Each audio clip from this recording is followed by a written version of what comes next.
نحمده ونصلي ونسلم على رسوله الكريم اما بعد۔ ایمان مفصل کے حوالے سے بات چل رہی ہے۔ الوہیت کی صفات آپ کے سامنے ذکر کی جا رہی ہیں۔ کل آپ کے سامنے حضرت شاہ ولی اللہ محدث دہلوی کے حوالے سے 4 صفات الوہیت ذکر کی تھی،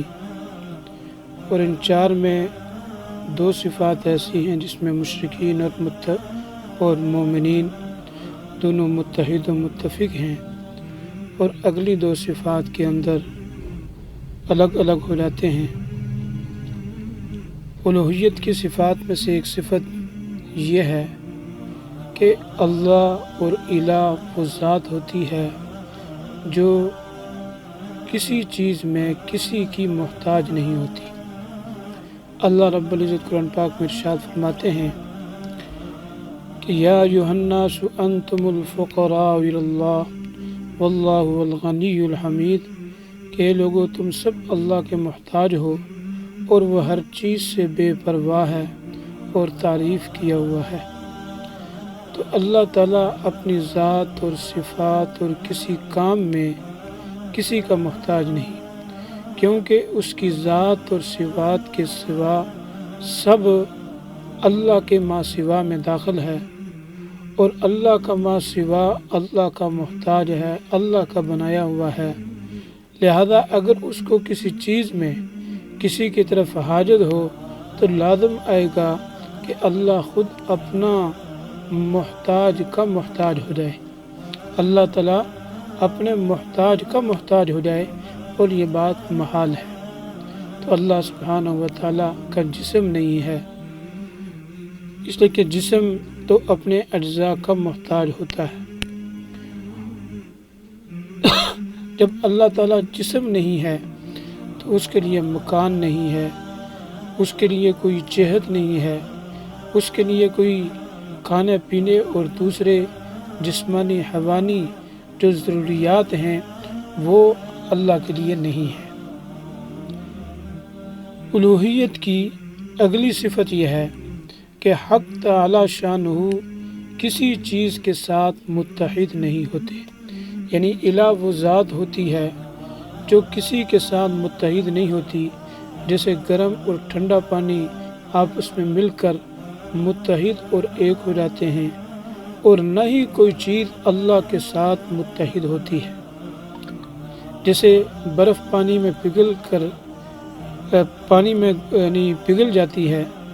اور ایک ہو جاتی ہے، اسی طرح اللہ سبحانہ و تعالی کسی چیز میں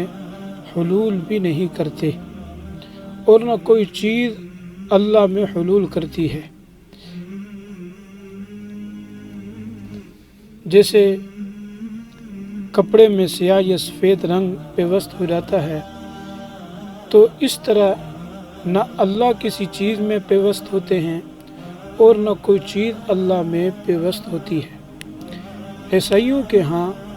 حضرت عیسیٰ علیہ السلام میں اللہ حلول کر گئے تھے، اور ہندو کے نزدیک اللہ تعالیٰ انسان، حیوان، شجر، حجر میں حلول کرتے ہیں۔ اب اس صفت میں آ کر کے ہم ہندو سے بھی الگ ہو جاتے ہیں اور عیسائیوں سے بھی الگ ہو جاتے ہیں، کہ عیسائی یہ کہتے ہیں کہ اللہ کی ذات جو ہے وہ حلول کر گئی ہے عیسیٰ علیہ السلام کے اندر، اور اسی طرح ہندو سے بھی ہم الگ ہو جاتے ہیں۔ الوہیت کی صفات میں ایک صفت یہ بھی ہے کہ الہ وہ ذات ہوتی ہے جو لم یلد ولم یولد، جس کی نہ اولاد ہوتی ہے نہ وہ خود کسی کی اولاد ہوتی ہے، اس لیے کہ ولادت کا ہونا یہ احتیاج کی علامت ہے، اور اللہ تعالیٰ محتاج نہیں ہے، جیسے یہ پہلے بات گزری ہے۔ اب اس میں آ کر کے ہم یہودیوں سے اور عیسائیوں دونوں سے الگ ہو جاتے ہیں۔ یہودی یہ کہتے ہیں کہ اللہ سبحانہ تعالیٰ کے بیٹے حضرت عزیر علیہ السلام ہیں، اور اسی طریقے سے عیسائی بھی حضرت عیسیٰ علیہ السلام کو اللہ کا